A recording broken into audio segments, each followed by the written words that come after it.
तो साथियों, इस वीडियो में बीए फर्स्ट सेमेस्टर हिंदी का बैक ईयर का क्वेश्चन पेपर देखने वाले हैं और बैक साल से कितने प्रश्न आपके एग्जाम में पूछा जाता है वो भी हम बताने वाले हैं। ऑब्जेक्टिव भी देंगे और सब्जेक्टिव भी देंगे। ऑब्जेक्टिव का आंसर की आपको दे देंगे, सब्जेक्टिव आपको पीडीएफ दे देंगे, नोट्स दे देंगे। तो इस वीडियो को पूरा ध्यान से देखिएगा। अगर आप फर्स्ट सेमेस्टर में हैं तो चैनल को अभी सब्सक्राइब कर लीजिए, आगे आपको काफ़ी चीज़ें मिलने वाली है। तो वीडियो को लाइक कर लीजिएगा, सभी ग्रुप में शेयर कर दीजिएगा। पीओ क्वेश्चन के साथ हम बताएंगे, पीवाईक्यू के साथ बताएंगे कि कितने प्रश्न आपके एग्जाम में पूछा जाएगा। 100% गारंटी है कि यहाँ से आपके एग्जाम में क्वेश्चन पूछा ही जाता है और इस वर्ष भी आपके एग्जाम में पूछा जाएगा। परीक्षा की तैयारी जल्दी से शुरू कर दीजिए क्योंकि जल्दी ही परीक्षा फॉर्म भी भराया जाएगा और ये सभी यूनिवर्सिटी में रहता है। ऐसा नहीं कि केवल मिथिला यूनिवर्सिटी या फिर मंडल यूनिवर्सिटी या फिर पाटलिपुत्र यूनिवर्सिटी या फिर पूर्णिया यूनिवर्सिटी, ऑल यूनिवर्सिटी जहाँ भी CBCS है 4 वर्ष का कोर्स चला है वहाँ पे सभी के लिए अप्लाई है ये। तो पहला जो है ये LN मिथिला यूनिवर्सिटी का है, जो कि हम पहले ही आपको बता चुके हैं। हिंदी साहित्य के प्रथम इतिहासकार कौन है, तो आचार्य रामचंद्र शुक्ल। तो होता क्या है, कभी कभी मिथिला यूनिवर्सिटी वाला जो है तो पूर्णिया यूनिवर्सिटी में पूछ देता है या फिर मंडल यूनिवर्सिटी में, और उस वाला क्वेश्चन जो है मिथिला यूनिवर्सिटी में पूछ देता है। तो आपको हम तीनों संकाय का आंसर की बताने वाले हैं। तो ये जो है हम आपको सारे क्वेश्चन पेपर का आंसर आपको दे चुके हैं। इसका आचार्य दे चुके हैं, आचार्य रामचंद्र शुक्ल दे चुके हैं। इनका हम आपको दे चुके हैं, हजारी प्रसाद द्विवेदी जी ने बोले हैं। हिंदी साहित्य को आदिकाल के वीर गाथा, ये भी रामचंद्र शुक्ल ने कहा है। तो ये सब चीज़ हम आपको बता चुके हैं, कोई दिक्कत नहीं होना चाहिए इसमें। आगे हम बढ़ेंगे, यहाँ पे देखेंगे, ठीक है, BNM मंडल यूनिवर्सिटी का। तो जितने भी छात्र यहाँ के हैं या फिर मिथिला यूनिवर्सिटी के हैं या फिर किसी भी यूनिवर्सिटी के हैं, इस वीडियो को पूरा ध्यान से देखिएगा, सारे क्वेश्चन आपको हो जाएगा और एग्जाम में जाइएगा 100% यहीं से आपको क्वेश्चन पूछा जाएगा। बाकी कुछ भी आपको रटने पढ़ने की आवश्यकता ही नहीं है, एकदम पढ़ के जाइए, आपको मिल जाएगा। पृथ्वीराज रासो का कवि कौन है? देखिए, पृथ्वीराज रासो कवि इसका कौन है, ये एक पाठ है, ठीक है। ये कहानी लिखा गया है, पृथ्वीराज चौहान के बारे में लिखा गया है, जिनका मृत्यु 1192 ईस्वी में होता है, ठीक है। इनके बारे में लिखा गया है। तो इस पाठ के या इस कविता के कवि कौन है? तो चंद्र वरदाई हैं, पृथ्वीराज रासो के लेखक हैं, कवि हैं, ठीक है। आल्हा खंड का कवि कौन है? देखिए, आल्हा खंड का कवि कौन है? तो इसका जो आंसर हो जाएगा जगनिक हो जाएगा।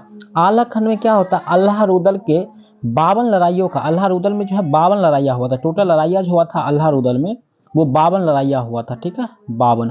उसी के बारे में जो है रचनाएं की गई है, जिसको हम लोग आल्हा खंड कहते हैं, यानी अल्लाह रुदल की इसमें लड़ाई के बारे में बताया गया है, ठीक है। काफ़ी अच्छा रोमांचक है, रोमांचक कहानियां हैं इनका। तीसरा है, एक थाल मोती भरा सबके सिर पर औधा धरा। यह एक पहेलिया है, इसका अर्थ क्या होगा और यह किसकी रचना है, यानी किसकी पंक्ति है? आपसे पूछा गया यह किसकी पंक्ति है, तो 3 नंबर का आंसर याद रखिएगा, ये खुसरो का पंक्ति है, ठीक है, खुसरो का, अमीर खुसरो का पंक्ति है। और इसका अर्थ हो जाता है, क्या अर्थ होता है? अर्थ याद रखिएगा, अर्थ इसका होता है आकाश या आसमान होता है, ठीक है। या तो आपको आकाश याद रखना है या फिर आसमान होता है इसका अर्थ। उम्मीद है कि इस तीनों क्वेश्चन को आप समझ गए होंगे। स्क्रीनशॉट ले लीजिएगा, किसी भी यूनिवर्सिटी में पूछा जा सकता है। और प्रीवियस ईयर्स का क्वेश्चन अगर आप देख कर जाते हैं एग्जाम में तो एक को प्रश्न आपसे नहीं छूटेगा।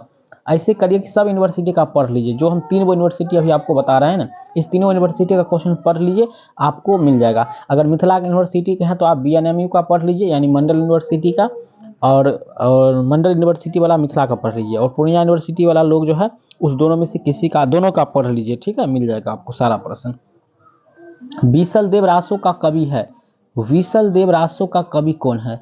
तो विसल दास रासो जो है इसका कवि कौन है, चलिए जान लेते हैं। 4 नंबर प्रश्न है, तो इसका हो जाता है आपका नरपति नाला हो जाता है, नरपति नाला, ठीक है। बिल्कुल रूप से इसको याद रखेंगे, ठीक है, एकदम। इसका जो है रचना जो है ये काफ़ी प्रसिद्ध रचना है, ठीक है, चलिए याद रखिएगा। रसखान किस छंद का कवि है? बिल्कुल याद रखना है, सवैया छंद। रसखान जो है ये सवैया छंद के प्रखर कवि हैं, एकदम मस्त कवि है, प्रमुख कवि है। अगला चौथा प्रश्न है, सूरदास के गुरु कौन हुआ करते थे? देखिए, सूरदास गुरु वल्लभाचार्य हैं। माना जाता है कि ये केवल 10 दिन के बड़े हैं अपने चेला से, 10 दिन के बड़े हैं जन्म में, ठीक है। ये जो है सूरदास से 10 दिन के बड़े हैं वल्लभाचार्य, श्री वल्लभाचार्य, यही सूरदास के गुरु हैं, याद रखिएगा। काफ़ी इंपोर्टेंट क्वेश्चन सब है। पद्माकर की काव्य भाषा क्या है? देखिए, पद्माकर की काव्य भाषा जो है कविता लिखने की भाषा क्या है? पद्माकर को जो है कविता लिखने का जो भाषा है वो है वर्ज भाषा। और किस काल की भाषा है इसको भी आपको याद रखना है, रीतिकाल। किस काल की? तो रीतिकाल, याद रखें। पद्माकर किस काल के हैं कवि है, तो आपको बताना होगा रीतिकाल की, ठीक है।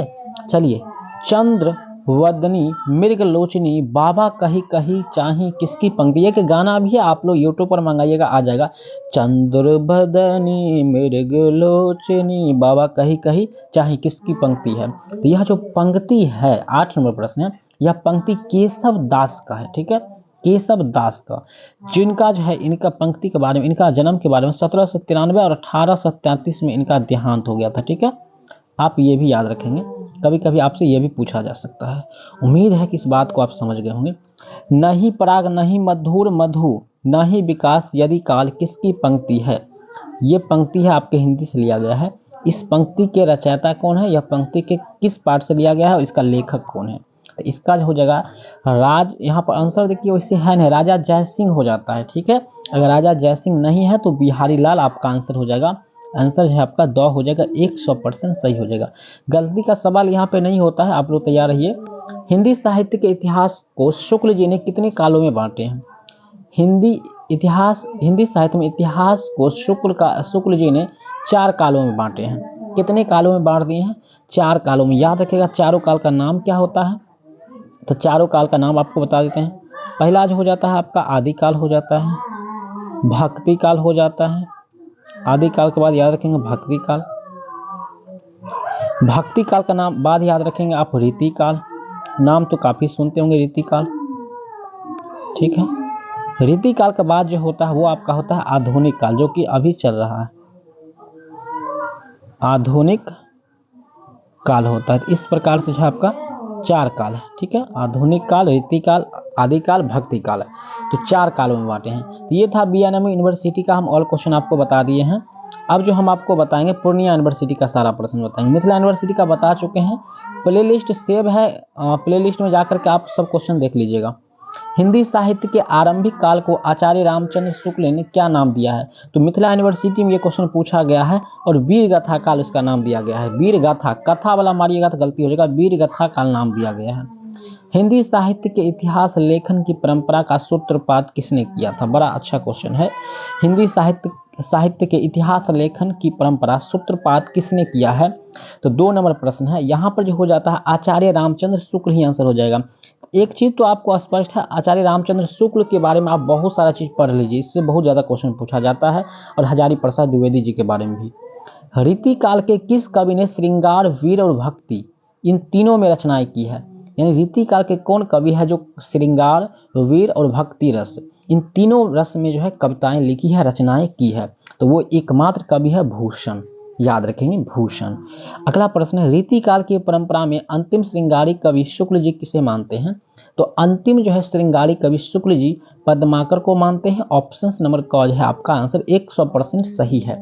एकदम आपको रट जाना है, सभी प्रश्न को अभी से रट जाइए, परीक्षा में दिक्कत नहीं होने वाला है आपके साथ। ठीक है, और हम आपके साथ हैं। जो भी आउट होता है क्वेश्चन या वायरल होता है सबसे पहले आपको मिल जाएगा इस यूट्यूब चैनल पर। जल्दी से सब्सक्राइब कर लीजिएगा, औरों को भी ये वीडियो को शेयर कर दीजिए। तो मिथिला यूनिवर्सिटी वाला हम आपको इससे पहले वाले वीडियो में बताए थे, हिंदी साहित्य का स्वर्ण युग किसने माने हैं।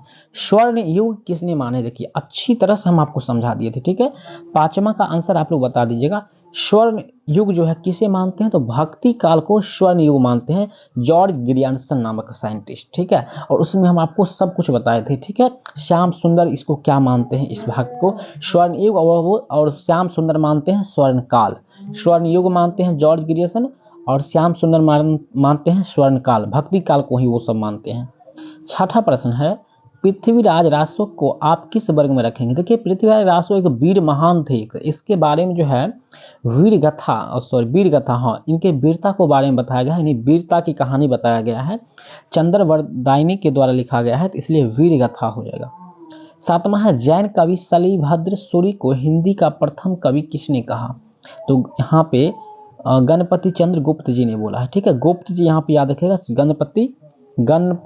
गणपति चंद्र गुप्त ने लिखा है। ठीक है, 7वां नंबर याद रखेंगे। 8वां प्रश्न की ओर चलेंगे, इसी प्रकार 10वां नंबर भी क्वेश्चन देखेंगे। 8 है, सिद्ध साहित्य की भाषा कौन सी है।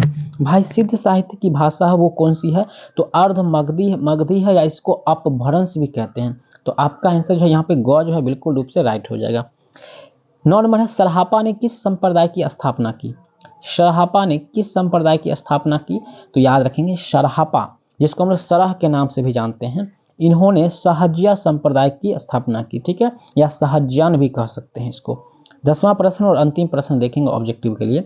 भक्ति साहित्य परंपरा के सर्वप्रथम दर्शन किसकी रचना मिलती है? तो भक्ति साहित्य परंपरा में अगर आप जाएंगे, अब सबसे पहले अगर रचना पढ़ने को आपको मिलेगा तो वो कबीरदास का मिलेगा, ठीक है। इस तरह से हमने आपको ऑल क्वेश्चन बता दिए हैं। पृथ्वीराज रासो के बारे में आपको पढ़ के रखना है सब्जेक्टिव लिए। निर्गुण भक्ति, शगुन भक्ति, जैन साहित्य, सिद्धो संप्रदाय, रीतिकाल, भक्तिकाल, ये सब तो आपको रट के रखना है, ठीक है। तो सारे प्रश्न आपसे पूछा जाता है आपके एग्जाम में।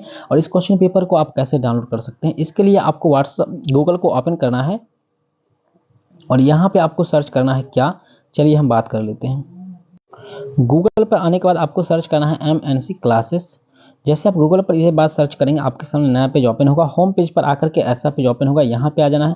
फिर आपको यूनिवर्सिटी अपडेट में क्लिक करना है और यहाँ पे क्लिक करेंगे। फिर आप इस नीचे करेंगे तो यहाँ पर आपको फर्स्ट सेमेस्टर का मिल जाएगा ऑल क्वेश्चन पेपर। यहाँ पर आप लोग देख सकते हैं MGC2 M2 सब कुछ मिल गया, ऑल यूनिवर्सिटी का मिल गया है। तो यहाँ से आप लोग इस पोस्ट पर इस पर क्लिक कर देंगे। क्लिक करेंगे तो आपको नीचे जाने के बाद सारा क्वेश्चन पेपर आपको मिल जाएगा, PDF में मिल जाएगा और यहाँ से आप लोग इसको डाउनलोड भी कर सकते हैं, PDF भी आपको नीचे मिल जाएगा। तो इस तरह से यहाँ से आकर के आप परीक्षा पैटर्न तक की जानकारी आप ले सकते हैं। उम्मीद करते हैं कि यह वीडियो आपके लिए काफ़ी हेल्पफुल होगा। वीडियो पसंद आए तो वीडियो को लाइक कीजिए, आगे भी शेयर कीजिए और चैनल को अवश्य सब्सक्राइब करिए। मिलते हैं नेक्स्ट वीडियो में, तब तक के लिए जय हिंद, वंदे मातरम।